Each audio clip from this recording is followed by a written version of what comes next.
You believe your goodness is a shield. You think your humility, your patience, your willingness to turn the other cheek. You think these are strengths. You have been told they are virtues. That is the most profound and devastating lie ever engineered. And it is the cage you are living in. Your goodness is not a shield. It is a target. Your humility is not a virtue. It is an invitation to be ruled. Your patience is not a strength. It is a license for others to take their time devouring what is yours. Look at your life. Look at the quiet frustration that hums beneath the surface of every single day. You follow the rules. You are fair. You are considerate. You wait your turn. And you watch men who are none of those things, men who are brazen, who are selfish, who are hungry. You watch them build empires on the territory you willingly concede. You feel a coil of anger in your gut when you see this. You call it injustice. You tell yourself the world is unfair. You are wrong. The world is not unfair. It is ruthlessly, perfectly fair. It is a field of energy that responds only to the broadcast of power. It is not rewarding them for their vice. It is rewarding them for their strength. And it is punishing you for your weakness, a weakness you have been programmed to call virtue. What I am about to tell you is dangerous. It is the kind of knowledge that once heard can never be unheard. It will divide your life into two parts: the long, gray dream you lived before this moment, and the savage, vibrant reality that comes after. The cost of ignoring this is not just your career, your relationships, or your happiness. The cost is your soul. It is the slow, grinding erasure of the man you were meant to be. You are living as a ghost in your own life, a polite, well-behaved phantom who asks for permission to exist. Today, you learn to become solid. There is a war inside you, a war between two opposing forces. One is the voice of the herd, the voice of your parents, your teachers, your society. It is the voice that says, "Be nice, fit in, do not make waves, do not be too proud, do not want too much." It is the voice of the slave. It whispers of safety, of acceptance, of being liked. This voice is a program, an operating system installed in you from birth to make you manageable, to make you a predictable and productive unit in a system that does not serve you. The other voice is quieter, older. It is the voice of the master. It is the flash of fury you feel when disrespected. It is the surge of ambition that you quickly suppress out of fear of being seen as arrogant. It is the deep, instinctual hunger for more power, more freedom, more life. This voice is your true nature. It is the blueprint of the sovereign individual, the creator, the king. For your entire life, you have been taught to fear this second voice, to starve it, to silence it. You have been trained to identify with the program, the slave, and to see your own inner master as a monster to be chained in the dungeon of your psyche. This is why you are in conflict. This is why you feel powerless. You are a king who has been convinced he is a peasant. You are a lion who has been taught to graze with the sheep. Others are not confused. The predators of this world, the true players, they see the crown on your head even when you cannot. They see the dormant power in you, and they build their kingdoms on your abdication. They feast on the power you refuse to claim. Your constant state of anxiety, your need for validation, your fear of judgment, this is not you. This is the rattling of the chains you have mistaken for your own skin. A philosopher, a man so dangerous they have tried to tame his words for over a century, saw this war with terrifying clarity. His name was Friedrich Nietzsche. He was not a philosopher of comfort. He was a physician of the soul, and his diagnosis was brutal. Civilization had fallen ill. It had been infected with a slave morality. He saw that history was not a battle between good and evil. It was a battle between two different moralities, two opposing value systems, born from two different kinds of men. The morality of masters and the morality of slaves. Master morality is born from the strong, the noble, the powerful. The master looks at himself and says, "I am good." He defines good as that which is like him: proud, strong, courageous, ambitious, creative. He looks at the weak, the timid, the pathetic, and calls them bad. His morality is a celebration of life and the will to power. Slave morality is born from the weak, the oppressed, the powerless. They are the herd. Unable to defeat the masters through strength, they engineered the greatest psychological weapon in human history. They performed what Nietzsche called the transvaluation of values. A moral coup. They took everything the master valued: pride, strength, ambition, wealth, power, and they called it evil. They took everything that characterized their own weakness: humility, pity, patience, obedience, poverty, and they sanctified it, calling it good. Good and evil are not cosmic truths. They are the propaganda of an ancient war, a war you are still fighting inside your own mind. The slave morality won. It became the dominant program of the Western world. It is the matrix. It is the water you swim in. It is the air you breathe. It tells you to shrink, to apologize for your own existence, to serve others, to feel guilty for your own strength. It is a trap. A brilliant, elegant trap designed to neuter the strong and ensure the eternal reign of mediocrity. Today, you receive the key to that trap. It comes in the form of 7 brutal truths. These are not platitudes. These are scalpels. They are designed to cut away the slave program and awaken the master who sleeps within. Here is the first brutal truth. Good and evil are not real. They are weapons. You have been taught to see good and evil as fixed stars in a moral universe. You navigate by them.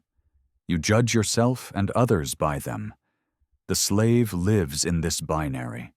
His entire world is structured by it. He is obsessed with being a good person. He worries constantly about what is right and what is wrong according to the code he has been given. This obsession keeps him paralyzed.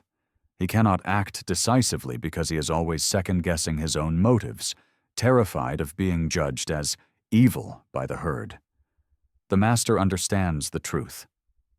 Good is whatever increases his power, his freedom, his life force. Evil is whatever diminishes it. That is the only calculus. The master does not ask, "Is this action good or bad?" He asks, "Is this action strong or weak? Does it move me toward my goal or away from it?" The herd will call you selfish. They will call you a monster. They will use the weapon of evil to try to force you back into your cage. When they do, you must understand what is happening. It is not a moral judgment. It is a power play. They are trying to reassert control. You must stop seeing the world through their lens. When you act in your own self-interest, with boldness and ambition, you are not being bad. You are being strong. You are being alive. The kindness of the slave is weakness. It is a desperate plea to be liked, to not be harmed. The kindness of a master is a demonstration of power. He is kind not because he must be, but because he can afford to be. It is a strategic choice, not a moral compulsion. Stop trying to be a good man. The desire to be seen as good is the leash around your neck. Start trying to be a powerful man, a dangerous man, a man who creates his own values. Once you have power, you can choose to be whatever you wish. You can be generous. You can be magnanimous. But it will be from a position of strength, a gift, not a tax paid to the herd. Here is the second brutal truth. Pity is poison. The slave morality has elevated pity to the highest virtue. To feel sorry for the unfortunate, to commiserate with the suffering, to offer a shoulder to cry on, this is presented as the pinnacle of human decency. It is a lie. Pity is a depressant. It is a contagion of misery. When you pity someone, you are affirming their weakness. You are agreeing with their story of victimhood. You are bathing with them in the mud of their powerlessness. You do not lift them up. You sink with them. The slave seeks pity because it is the only form of attention he knows how to get. He broadcasts his suffering to attract the sympathy of the herd. This validates his weakness and absolves him of the responsibility to overcome his circumstances. The master feels no pity for others or for himself. When the master sees weakness or suffering, he feels either contempt or indifference. Contempt for those who wallow in their weakness, who choose to be victims. Indifference for the suffering that is simply a part of life's brutal equation. He does not waste his energy feeling sorry for people. He conserves that energy for his own ascent. This does not mean he is incapable of helping others, but he helps from a different place. He does not offer pity. He offers a challenge. He does not say, "Oh, you poor thing." He says, "This is your obstacle. How will you overcome it?" He respects the struggle, not the complaint. More importantly, you must eradicate self-pity. Self-pity is the most corrosive acid for the human soul.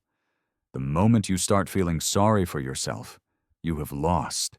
You have handed your power over to your circumstances. You failed? Good.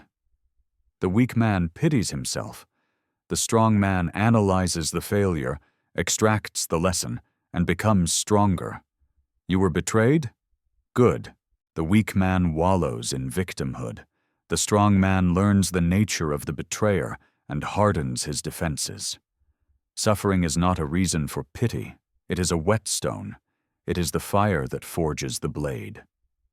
The master does not pray for a lighter burden. He builds a stronger back.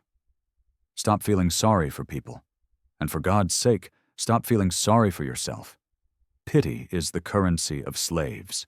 The currency of masters is respect, and respect is only ever given to strength. The third brutal truth. The goal is power, not happiness. You have been sold a bill of goods. You have been taught that the purpose of life is to be happy. This pursuit of happiness is the ultimate hamster wheel. Happiness, as the herd defines it, is comfort. It is the absence of pain. It is security. It is a state of pleasant numbness. To chase this is to chase a phantom. It is to seek a state of rest in a universe that is defined by constant motion and struggle. The slave chases happiness. He avoids pain. He seeks comfort. His entire life is a strategy of risk aversion. This is why he remains a slave. He is unwilling to endure the necessary suffering required for growth and the acquisition of power. The master does not seek happiness. He seeks power. What is power? It is the ability to overcome resistance. It is the expansion of one's will into the world. It is the feeling of growth, of becoming more than you were yesterday. The master understands that suffering is not an obstacle to his goal. It is the very path to it. Every obstacle he overcomes, every pain he endures, every fear he faces, it all adds to his power. The feeling a master gets from overcoming a great challenge is 1,000 times more profound and lasting than the fleeting, narcotic happiness of the slave.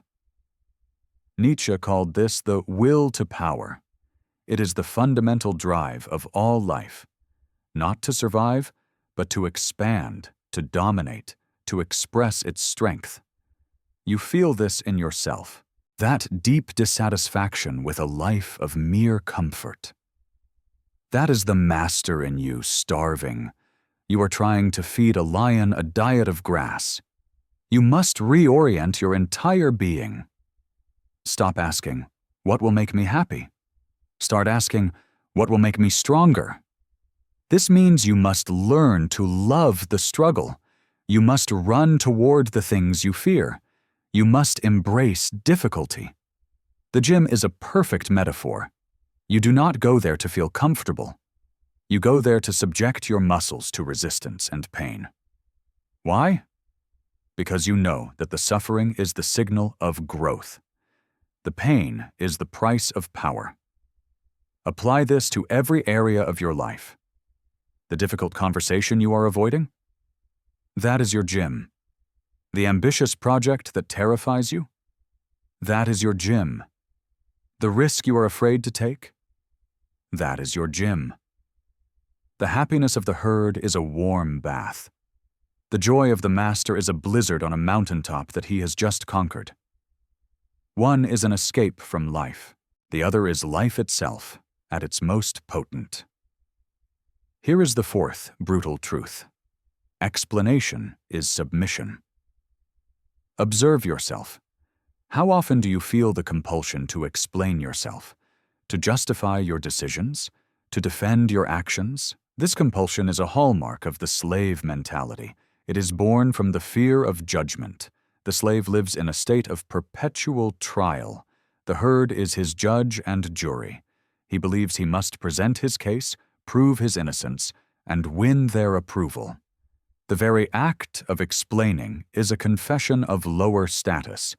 It signals that the other person's judgment has power over you. You are ceding the frame. You are placing them in the position of the judge, and you in the position of the defendant. The master never explains. He never defends. He acts. His actions are their own justification. He moves with a certainty that does not require external validation. He is the source of his own law. Think of the lion. Does the lion explain to the hyenas why it is taking the kill? Does it justify its hunger? Does it defend its nature? No. It simply is. Its power is its entire argument.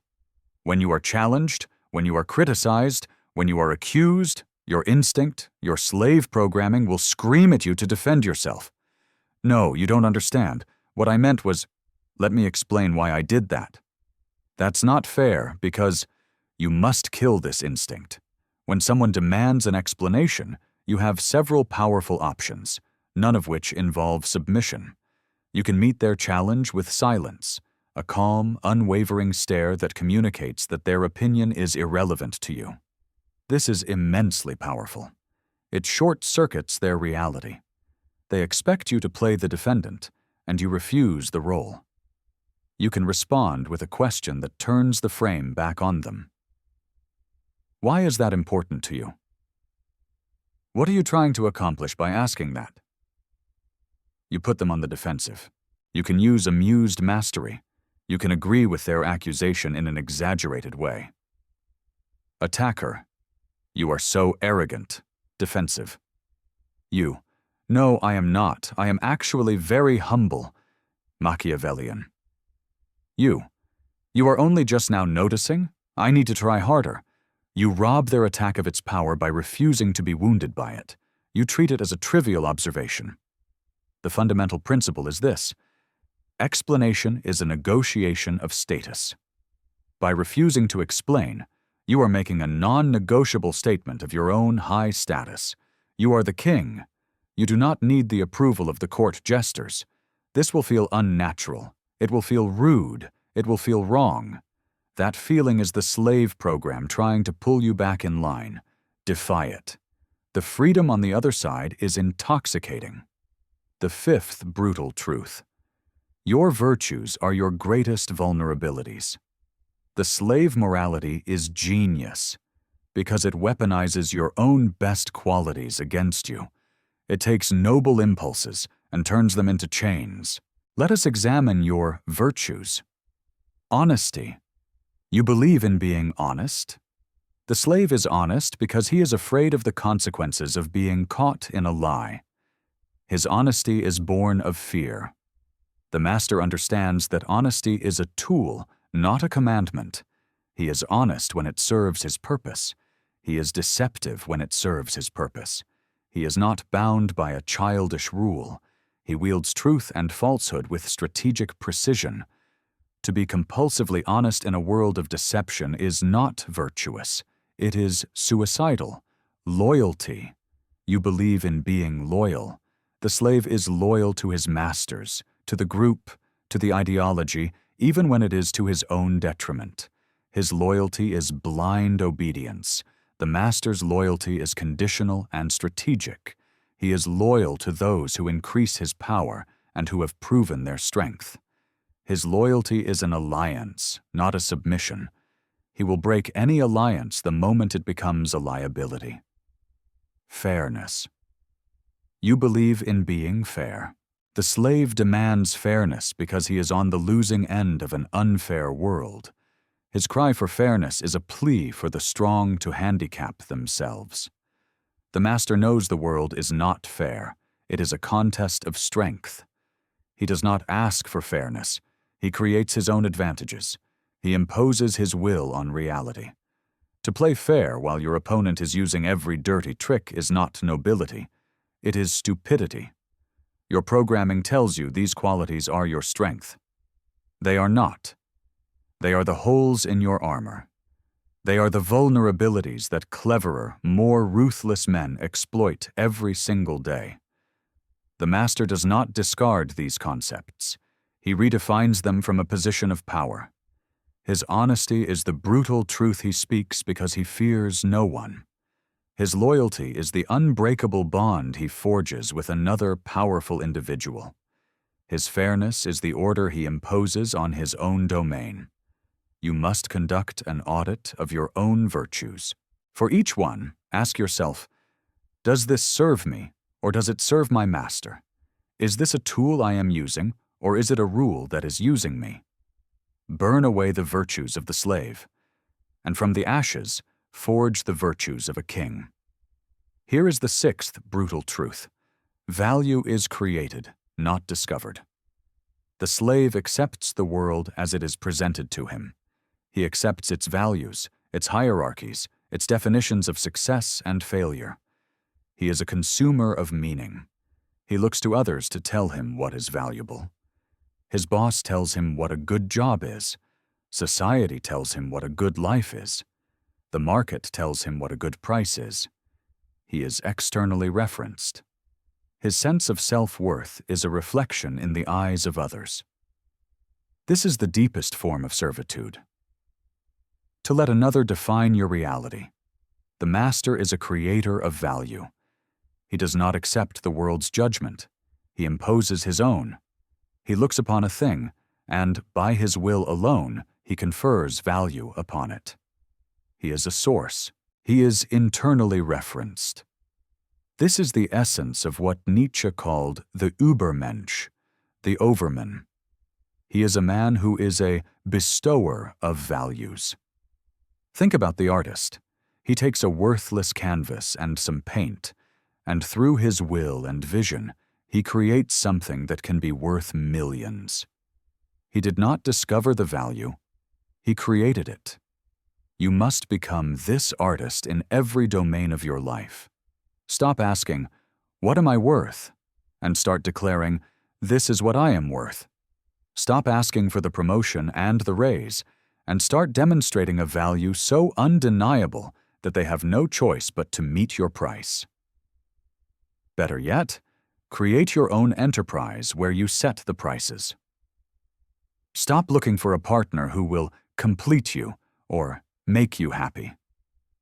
Become a complete world unto yourself, a source of such immense value, energy, and vision that the best want to be a part of your orbit.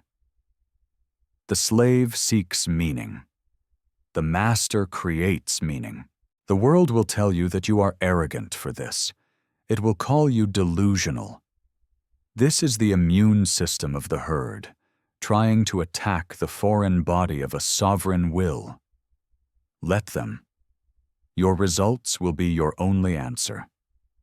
While they are busy debating the value of things, you will be busy creating it. You will become a gravitational force. People, money, and opportunities will not be things you chase. They will be things you attract by the sheer force of the value you generate and the reality you create. And now, the seventh and most brutal truth. The strong owe nothing to the weak. This is the truth that the slave morality was built to obscure. It is the cornerstone of their entire psychological edifice. The idea that the strong have a duty to the weak, that the successful have a responsibility to the unsuccessful, that the rich must provide for the poor. This is the ultimate leash. It is the moral justification for parasitism. The slave, resentful of the master's strength, says, "Your strength is not yours. It is a debt you owe to us. Your success is unfair. You must give it back." This belief is a poison that weakens both the strong and the weak. It teaches the weak that they are entitled to the fruits of another's labor and struggle, robbing them of the impetus to become strong themselves. It burdens the strong, siphoning off their power and energy, punishing their success and excellence. It is a philosophy of leveling down. The master knows the truth. His strength is his own. He earned it through his own suffering, his own discipline, his own will. It belongs to him. He owes no one an apology for it, and he owes no one a share of it. Any help he gives to others is a choice, a gift from his abundance. It is an act of magnanimity, not an obligation. He is a sun. He shines not because he owes the planet's warmth, but because it is his nature to radiate energy. You must excise this sense of guilt from your soul. The guilt you feel for wanting more. The guilt you feel for succeeding while others fail. The guilt you feel for being strong while others are weak. This guilt is not a sign of your compassion. It is a sign that the slave programming is still running. Your duty is not to the weak. Your duty is to your own potential. Your primary moral obligation is to become as strong, as powerful, and as excellent as you can possibly be. By becoming a towering figure, you do more for the world than you ever could by diminishing yourself to comfort the mediocre. You inspire, you create, you build. You become a force of nature that raises the tide for all the ships that are willing to sail. The ones who refuse to leave the harbor are not your responsibility. Let go of the weight of the world. It is not yours to carry. Your only responsibility is to become a titan. These are the 7 truths. They are not easy. They are a declaration of war against the world you know, and against the weakness inside yourself. Now, you must move from knowledge to action.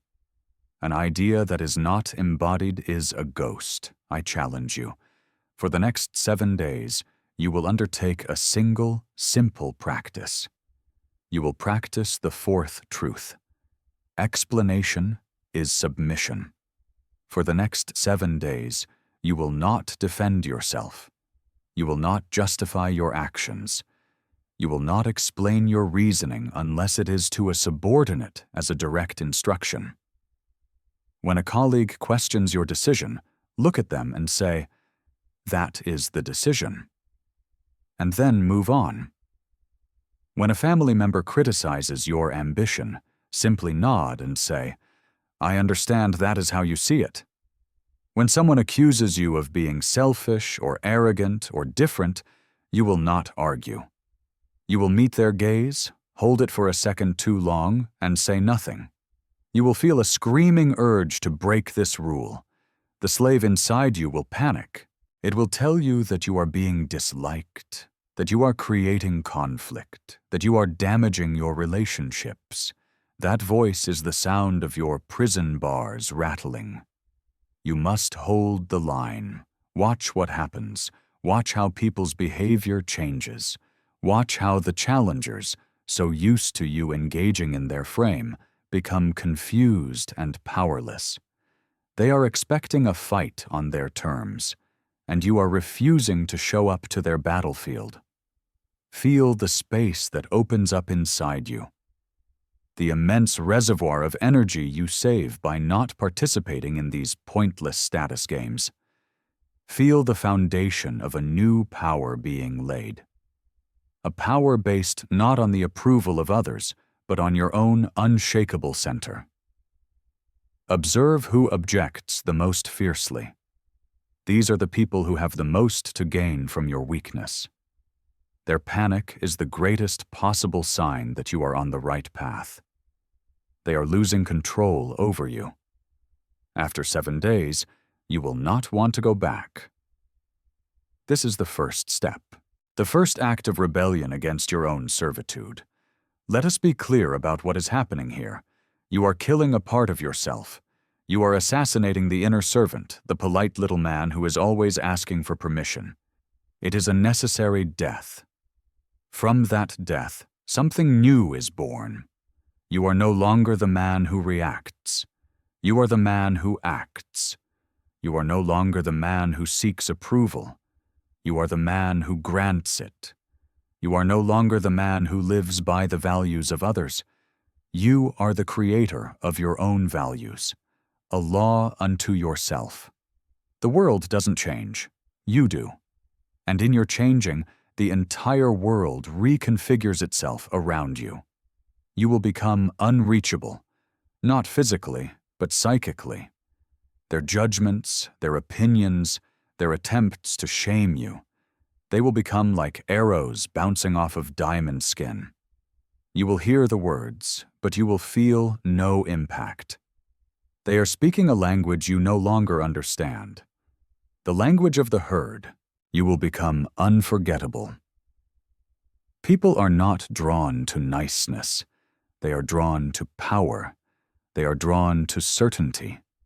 They are drawn to the rare individual who seems to be operating on a different set of rules, from a different plane of reality.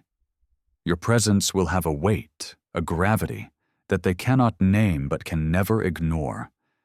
You are not learning to be a better slave. You are learning to be a master. The path is one of suffering, of solitude, of constant self-overcoming. But it is the only path that leads to true freedom. It is the path of the legend, the man whose life is not a quiet apology, but a thundering declaration. You have stood at the threshold. You have heard the truth. The dream state is over. The choice is now yours. Return to the comfort of the cage, or step into the terrible and glorious freedom of the wild. Affirm your choice. Declare your allegiance to this new path. This is not a passive act of watching. It is a contract with yourself, a commitment to the war that must be waged. This knowledge is not self-help. Self-help is for slaves who want a more comfortable cage. This is a weapon, and you have just learned how to wield it. Join the ranks of those who will not be governed by the opinions of the weak. Join those who are forging their own reality. The path goes deeper. The shadows hold more secrets. Prepare yourself. The real work has just begun.